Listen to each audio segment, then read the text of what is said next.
Hello and welcome students. मैं सुधीर जैन आज अपने इस नए वीडियो लेक्चर में आप सभी का स्वागत करता हूँ। हमने अपने पिछले वीडियो लेक्चर के अंदर लेक्चर के अंदर बात की थी डिज़ाइन ऑफ वेल्डिंग जॉइंट के बारे में। तो वेल्डिंग जॉइंट के बारे में हमने वहाँ पर हमारे बेसिक्स देखे कि किस तरीके से लोड दिया हुआ होगा, किस तरीके से लैप जॉइंट, बट जॉइंट और बाकी के जो जॉइंट्स हैं उनको हमें किस तरीके से डील करना है। तो स्टूडेंट्स, यहाँ पर हमने BTER के पेपर में से एक प्रॉब्लम को उठाया है। यहाँ पर आपको हो सकता है डेटा कुछ चेंज मिले, लेकिन बिल्कुल सेम आइडेंटिकल टाइप की प्रॉब्लम आपको वहाँ पर पेपर में मिल जाएगी। तो स्टूडेंट्स, यहाँ पर देखो आपको क्या दिया गया है। यहाँ आपको दिया गया है ए प्लेट 75 mm वाइड। एक प्लेट है जो 75 mm चौड़ी है और 12.5 mm मोटी है, और उसको दूसरी प्लेट के साथ जोड़ा गया है।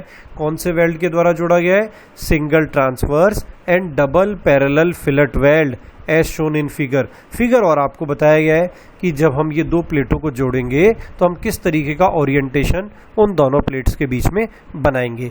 ठीक है स्टूडेंट्स, तो आपको जो प्रॉब्लम दे दी वो किस तरीके की दे दी? ट्रांसवर्स भी दे दिया और डबल पैरेलल फिलेट वेल्ड दे दिया। फिलेट वेल्ड का क्या मतलब हो गया स्टूडेंट्स? यहाँ पर फिलेट वेल्ड का मतलब होता है हमारा लैप जॉइंट। तो ये प्रॉब्लम यहाँ पर आपको दी है। और साथ के साथ जो इम्पोर्टेंट बात है वो क्या है कि the maximum tensile and shear stresses.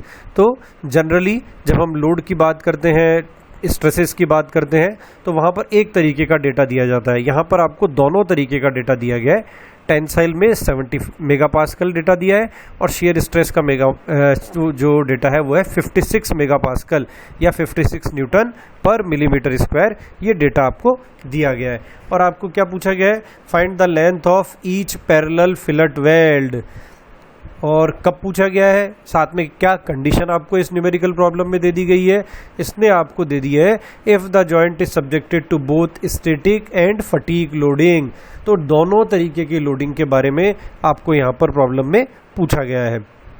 और पैरेलल फिलेट वेल्ड, तो ये जो जॉइंट जब हम भी आगे इसका फिगर डिस्कस करेंगे तो वहाँ पर हमें नज़र आएगा किस किस तरीके से हमें डेटा को आगे कंप्यूट करना है। यहाँ पर स्टूडेंट्स जो ध्यान रखने की बात है वो सबसे बड़ी क्या बात है, इस पूरी की पूरी प्रॉब्लम में आपको कहीं पर भी लोड का डेटा नहीं दिया गया है। तो लोड का डेटा यदि आपको नहीं दिया जाएगा तो उस केस में हमें इस प्रॉब्लम को किस तरीके से टैकल करना है? हमें सबसे पहले वो जो प्लेट जिसके ऊपर हम वेल्ड करने जा रहे हैं उसकी टोटल लोड कैरिंग कैपेसिटी आपको निकालनी पड़ेगी, और वही मैक्सिमम लोड मानते हुए इस प्रॉब्लम को आगे डील किया जाएगा। दूसरी इंपॉर्टेंट बात कि हमें प्रॉब्लम 2 दे दी है कि जॉइंट जो है स्टैटिक और फटीग दोनों तरीके की लोडिंग में है, और फटीग लोडिंग के लिए हमें कोई फैक्टर ऑफ सेफ्टी भी यहाँ पर नहीं दिया गया है, तो हमें उसको भी एज्यूम करना होगा। तो इसका क्या मतलब हो गया? हमने इस प्रॉब्लम को बड़ा बना लिया है, और किस तरीके से? इस तरीके से हम इसे डील करेंगे कि हम पूरा का पूरा कॉन्सेप्ट यहाँ पर लगाएं और एक प्रॉब्लम से ही हमें हमारा मैक्सिमम न्यूमेरिकल कवरेज यहाँ पर हमें मिल जाए। क्योंकि जो जॉइंट है वो भी ट्रांसवर्स भी कंसिडर कर लिया है, डबल पैरेलल भी कंसिडर कर लिया है, स्टैटिक लोडिंग भी कंसिडर कर लिया है, फटीग लोडिंग भी हमने यहाँ पर कंसिडर कर ली है। तो ये सारा का सारा डेटा हमने यहाँ पर कंसिडर कर लिया है, और अब हम इसको लेते हुए आगे बढ़ेंगे। तो स्टूडेंट्स देखो, हमने पहले कहा कि आपको एज शोन इन फिगर दिया गया है। तो फिगर में देखो एक 75 mm चौड़ाई की जो प्लेट है वो दूसरी प्लेट के ऊपर ओवरलैप करके यहाँ पर रखी गई है, और 75 mm के सामने जो 75 mm जो है वो हमारी कौन सी डायमेंशन है? लोड की अगर मैं देखूं तो ये परपेंडिकुलर जा रही है। तो बेसिकली ये क्या हो गई? ट्रांसवर्स वाली कैलकुलेशन हो गई या डायरेक्शन हो गई, और लोड के पैरेलल वाली जो लेंथ हो जाएगी वो हमारी कौन सी हो जाएगी? L2।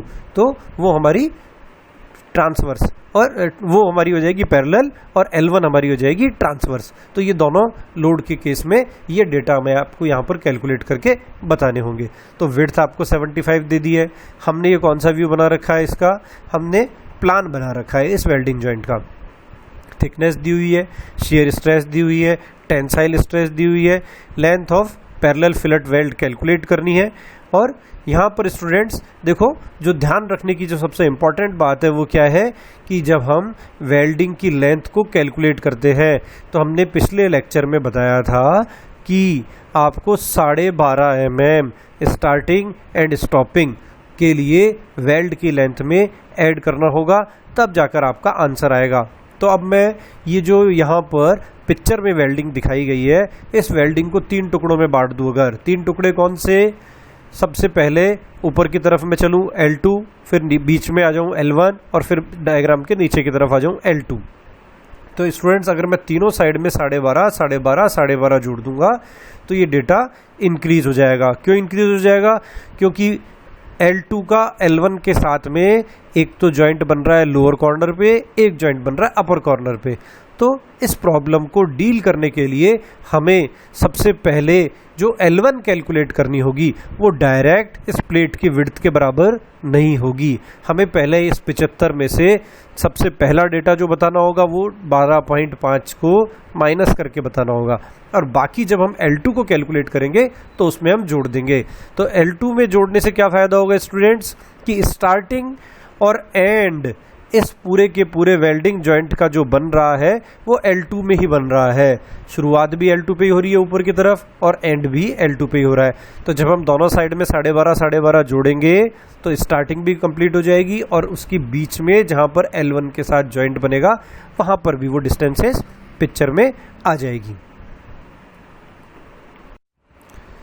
तो देखो स्टूडेंट्स, हमने क्या कर दिया, effective length of weld L1 for the transverse weld. Transverse weld के लिए हमने सबसे पहले घटा दिया 75 में से 12.5 और आंसर को बता दिया है 62.5, 62.5 mm। बिल्कुल आसानी से आंसर आ गया हमारा। ये भी कभी कभी इस तरह की छोटी न्यूमेरिकल प्रॉब्लम भी आ जाती है। स्टैटिक लोडिंग के केस में वो L1 L2 दोनों कैलकुलेट करा लेता है, तो उसमें एक आंसर तो फटाफट फिगर देखते ही आप लोग यहाँ पर कंप्यूट करके लिखकर बता सकते हैं। तो स्टूडेंट्स, हम बात कर रहे हैं, अब पहला केस हम ले रहे हैं स्टैटिक लोडिंग का। स्टैटिक लोडिंग के केस में हमने L2 मान लिया है, length of each parallel fillet weld for each side, upper side and lower side दोनों के लिए। अब जैसा कि मैंने प्रॉब्लम को डील करते वक्त शुरुआत में ही आपको बताया था कि प्रॉब्लम में आपको लोड नहीं दिया गया है, तो लोड कैरिंग कैपेसिटी प्लेट की आपको कैलकुलेट करनी होगी। तो हमने लोड कैरिंग कैपेसिटी, तो लोड क्या हो जाता है students, area multiplied by stress. Plate का एरिया कितना था स्टूडेंट्स, उसकी विड्थ तो थी 75 और उसकी थिकनेस थी 12.5। तो हमने दोनों को मल्टीप्लाई कर दिया और टेंसाइल स्ट्रेस से मल्टीप्लाई कर दिया है। यहाँ ये ध्यान रखने की बात है कि वो टेंसाइल स्ट्रेस पिक्चर में आएगी लोड कैरिंग कैपेसिटी कैलकुलेट करते वक्त, क्योंकि जब शेयर को मैं ले लूँगा तो लोड कैरिंग कैपेसिटी रिड्यूस हो जाएगी। तो यहाँ पर हमने लोड कैरिंग कैपेसिटी 70 न्यूटन पर mm² को लेकर इसको तीनों को मल्टीप्लाई कर दिया है और हमने लोड कैरिंग कैपेसिटी यहाँ पर कैलकुलेट कर दी है। तो ये क्लियर हो गया होगा आपको, यहाँ पर ये डेटा आ गया। तो ये वो P बन गया जो लोड को, हमारे जो जॉइंट को सब्जेक्टेड लोड हो गया है एक तरीके से। तो 65.625 किलो न्यूटन या 65,625 न्यूटन, ये हमारा डेटा आ गया। अब हम क्या करेंगे, हमारे जो बेसिक फार्मूले हैं सिंगल ट्रांसवर्स वेल्ड के और पैरेलल फिलेट वेल्ड के, वो वाले फार्मूले हम लोग काम में लेंगे। तो हमने क्या कह दिया है, P1 कह दिया। P1 किसके लिए बना दिया हमने, load carried by single transverse weld. तो सिंगल ट्रांसवर्स वेल्ड के केस में, फिलेट वेल्ड के केस में स्टूडेंट्स हमारा जो फार्मूला था वो क्या था, 0.707H into L1 into sigma T. ये सारे के सारे नोटेशंस हमने हमारा जो पिछला लेक्चर है वहाँ पर आपको क्लियर किए हैं, किस किस चीज़ को हमने क्या क्या मान रखा है। तो H को हमने मान रखा है स्टूडेंट्स यहाँ पर प्लेट की थिकनेस, तो 0.707 इंटू 12.5, और L1 कौन सा था, अभी हमने ऊपर कैलकुलेट किया है 62.5। तो ये हमारे P1 की वैल्यू आ गई 38,664 न्यूटन। इनको जब हमने सबको मल्टीप्लाई किया तो ये डेटा हमारा यहाँ पर कैलकुलेट हो गया। तो ये सिंगल ट्रांसवर्स वेल्ड की जो लोड कैरिंग कैपेसिटी थी प्लेट की वो कैलकुलेट होकर यहाँ पर आ गई है। अब हम बात करेंगे students load carried by double parallel fillet weld. तो डबल पैरेलल फिलेट वेल्ड है, तो अगर मैं 0.707 का फार्मूला लूंगा तो उसे 2 से मल्टीप्लाई कर दूंगा। यहाँ पर हमने डायरेक्ट 0.707 को 2 से मल्टीप्लाई करके 1.414 इस क्योंकि हमने ऊपर डबल लिख दिया है तो हमने एक ही बार में फार्मूले को कंप्यूट कर लिया है।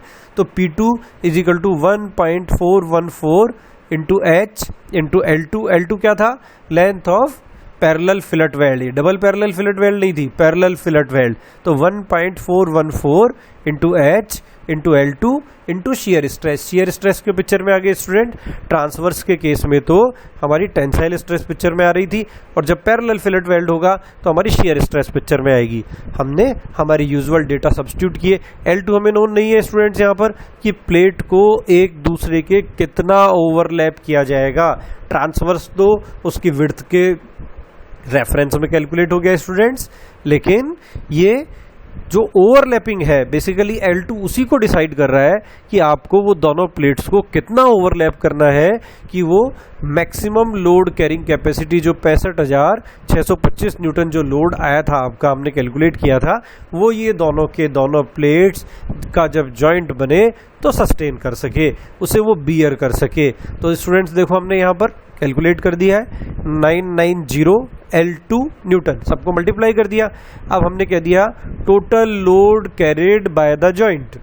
जॉइंट कितना लोड लेगा टोटल? P1 प्लस P2, दोनों को जोड़ दिया, इसको हमने P के इक्वेट कर दिया, load carrying capacity of the plate. तो ये डेटा हमने सब्स्टिट्यूट कर दिया सारा का सारा, और जब हमने इसकी लेंथ को कैलकुलेट किया, प्रॉब्लम को सॉल्व किया, तो L2 हमारी कैलकुलेट होकर आ गई स्टूडेंट्स 27.2 मिलीमीटर। यहाँ पर ये आपका आंसर नहीं बनेगा। अब क्यों नहीं बनेगा? क्योंकि हमें 12.5 mm for start and stop of weld run जोड़ना होगा आंसर निकालने के लिए। तो हमारी effective L2, effective length of parallel fillet weld L2 27.2 plus 12.5, ये जोड़कर हम आंसर बताएंगे। तो ये वैल्यू आ गई 39.7। इसे हम राउंडेड करके 40 mm भी लिख सकते हैं। तो ये हमारा पहला केस जो था कौन सा? स्टैटिक लोडिंग का, वो यहाँ पर कंप्लीट हो जाता है। यहाँ पर आपको बड़ा आसानी से क्लियर समझ में आ गया होगा कि किस तरीके से प्रॉब्लम को हमने डील किया है। अब हम इसको प्रॉब्लम को आगे ले जाएंगे फटीग लोडिंग के केस में। ये देखो हमने हेडिंग चेंज कर दिया यहाँ पर फॉर फटीग लोडिंग। तो फटीग लोडिंग के लिए भी हमने उसी तरह से मान लिया है length of each parallel fillet weld L2। ठीक है स्टूडेंट्स।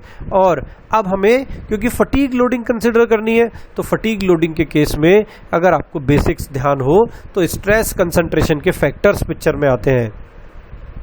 ट्रांसवर्स वेल्ड के लिए इसकी वैल्यू 1.5 है और पैरेलल फिलेट वेल्ड के लिए इसकी वैल्यू 2.7 है। ये स्टैंडर्ड डेटा है, आपको याद रखना होगा। और प्रॉब्लम एग्जाम में जब कभी आपको दी जाएगी, हो सकता है ये डेटा आपको वहां पर प्रॉब्लम का दिया जाए, लेकिन यदि ये नहीं भी दिया जाता है तो आपको इसे याद रखना होगा। तो अब ये स्ट्रेस कंसंट्रेशन फैक्टर का होगा क्या, हमें इससे करना क्या है?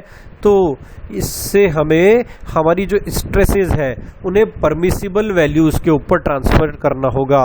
जब स्टैटिक लोडिंग थी तो वो डायरेक्टली अलाउेबल और परमिसिबल वैल्यूज थी, लेकिन अब यहाँ पर जब फटीग लोडिंग पिक्चर में आ गई है तो हमने इन फैक्टर्स से हमारी जो गिवन वैल्यूज थी उनको डिवाइड कर दिया है और हमने अलाउेबल और परमिसिबल टेंसाइल स्ट्रेस और शियर स्ट्रेस को कैलकुलेट कर लिया है। तो स्टूडेंट्स देखो यहाँ पर आपको क्लियर दिख रहा होगा, हमने सिग्मा टी की वैल्यू को किससे डिवाइड किया? 1.5 से। क्यों? क्योंकि ट्रांसवर्स वेल्ड का जो स्ट्रेस कंसंट्रेशन फैक्टर था उसकी वैल्यू थी 1.5, और इसी तरीके से इसको डिवाइड करके आंसर निकाल दिया हमने। और पैरेलल फिलेट वेल्ड के केस में 2.7 था, तो हमने क्या डिवाइड में काम में आएगा यहाँ पर? 56, क्योंकि वो शियर स्ट्रेस का डेटा है, उसको मैंने 2.7 से डिवाइड कर दिया, तो मेरा जो आंसर है वो आ गया 20.74 न्यूटन पर mm स्क्वायर। तो ये हमारी वो स्ट्रेसेस बन जाएगी स्टूडेंट्स जिसे हमें प्रॉब्लम में आगे टैकल करना है और डील करना है। तो स्टूडेंट्स देखो यहाँ पर load by single transverse weld, वापस उसी तरीके से फार्मूला सेम रहेगा, बाकी सारे डेटा भी सेम रहेंगे, लेकिन अब हमें क्या करना है? सिग्मा टी की वैल्यू जो पहले हम 70 लिख रहे थे उसकी जगह जो नई वैल्यू स्ट्रेस कंसंट्रेशन से डिवाइड फैक्टर से डिवाइड करने के बाद आई है 46.7, उसे कंसिडर करना है। तो हमने कर दिया load by single transverse weld P1 formula फिर से वही, सिंगल है इसलिए 0.707 इंटू प्लेट की thickness multiplied by L1 length of single transverse weld multiplied by stress. तो ये सारा का सारा डेटा हमने यहाँ पर सब्सटीट्यूट कर दिया इस प्रॉब्लम में और हमने P1 की वैल्यू को कैलकुलेट कर लिया है। तो ये वैल्यू आ गई हमारे 25,795 न्यूटन। ये डेटा हमने यहाँ पर कंप्यूट कर लिया है। तो ये सिंगल ट्रांसवर्स वेल्ड का डेटा आ गया। अब load for double parallel fillet weld, तो पैरेलल फिलेट वेल्ड हो गया, शेयर स्ट्रेस पिक्चर में आएगी। शेयर स्ट्रेस कौन सी, जो फैक्टर ऑफ सेफ्टी से डिवाइड कर दी है। ये ध्यान रखने की बात है, ऐसा ना हो कि जल्दीबाजी में आप वो बेसिक डेटा जो स्टैटिक लोडिंग का था 56 वो काम में ले लें, नहीं, आपको ध्यान रखना है यहाँ पर। अब फार्मूला डबल है इसलिए 0.707 को हमने 2 से मल्टीप्लाई कर दिया फिर से, तो P2 is equal to 1.414 multiplied by H multiplied by L2 multiplied by shear stress. इसमें सारा का सारा डेटा जब आप सब्सटीट्यूट करेंगे तो L2 आपको यहाँ पर अननोन हो जाएगा। तो ये वैल्यू आ गई हमारी 366.6 L2 न्यूटन, क्योंकि हमारी पूरी की पूरी कैलकुलेशन जो है वो न्यूटन के रेफरेंस में चल रही है। तो total load carried by the joint कितना हो जाएगा स्टूडेंट्स, जैसा हमने पहले फार्मूला लगाया, P is equal to P1 plus P2। तो P total load carrying capacity of the plate थी, उसमें कोई चेंजेस नहीं होंगे, चाहे लोडिंग किसी भी तरीके की हो, उसकी टोटल लोड कैरिंग कैपेसिटी तो उतनी ही होती है प्लेट की। तो वो सेम वैल्यू हमने पीछे जो सॉल्व की थी वहाँ से उठा दी है। P1 ऊपर हमने कैलकुलेट किया है 25,795 न्यूटन, वो सब्स्टिट्यूट कर दिया, और P2 की जगह हमने सब्स्टिट्यूट कर दिया 366.6 L2 न्यूटन। तो ये यहाँ पर ये पूरा का पूरा डेटा हमने यहाँ पर सब्स्टिट्यूट कर दिया। तो ये हमारा फार्मूला पूरा तैयार हो गया। अब यहाँ से जब हम इसको मैं सॉल्व कर दूंगा तो यहाँ से L2 की वैल्यू कैलकुलेट हो जाएगी। तो स्टूडेंट्स देखो L2 की वैल्यू कितनी आ रही है यहाँ पर 108.6 मिलीमीटर। अगर आपको ध्यान हो तो पीछे जब मैंने ये प्रॉब्लम सॉल्व की थी स्टैटिक लोडिंग के केस में, तो मेरी जो L2 कैलकुलेट होकर आई थी स्टूडेंट्स वो कितनी आई थी, सिर्फ 27.2 mm। उसके रेफरेंस में यहाँ पर फटीग लोडिंग के केस पिक्चर आते ही वैल्यू कितनी ज़्यादा बढ़ गई है 108.6। इसका मतलब ये सीधी सीधी वैल्यू करीब करीब 4 गुना हो गई है। तो ये ध्यान रखने की बात है, जब भी फटीग लोडिंग पिक्चर में आती है तो सस्टेन जो लेंथ कैलकुलेट होगी, जो वेल्डिंग को बियर करेगी, उसकी वैल्यू एकदम से चेंज हो जाएगी। तो वहाँ पर 27.2 में हमने 12.5 जोड़ा था, 39.7 आया था हमारे आंसर। यहाँ पर फिर से वही काम हम करेंगे। L2 में 108.6 mm जो हमारी वैल्यू है उसके अंदर हम 12.5 को जोड़ देंगे। किसके लिए, for start and stop of weld run. ये आपको इसी तरीके से एग्जाम में भी लिखकर बताना होगा। तो हमारी L2 कितनी आ गई स्टूडेंट्स, 121.1 मिलीमीटर। इस तरीके से ये एक हमारी न्यूमेरिकल प्रॉब्लम जो है वो पूरी की पूरी सॉल्व होती है। यहाँ पर आपने पूरा का पूरा बेसिक काम में ले लिया शुरुआत से लेके आखिर तक। किस तरीके से load carrying capacity of plate भी आपने कैलकुलेट कर दी। अगर आपको स्ट्रेस कंसंट्रेशन फैक्टर्स नहीं दिए हुए थे तो वो एज्यूम भी कर लिए, उसके रेफरेंस में फटीग लोडिंग के केस में डेटा को मान भी लिया, और सिंगल ट्रांसवर्स के केस में L1 को कैलकुलेट किया। ध्यान रखने की बात क्या कि वो विड्थ के बराबर नहीं होगी, चेंज हो जाएगी वैल्यू। और डबल पैरेलल फिलेट वेल्ड में वैल्यू किस तरीके से कैलकुलेट हुई, साथ के साथ में वहाँ पर आपको 12.5 mm को कहाँ जोड़ना था, ये ध्यान रखते हुए इस पूरी प्रॉब्लम को आपने डील करना सीखा। तो इस तरीके से हमारा ये एक न्यूमेरिकल कंप्लीट होता है।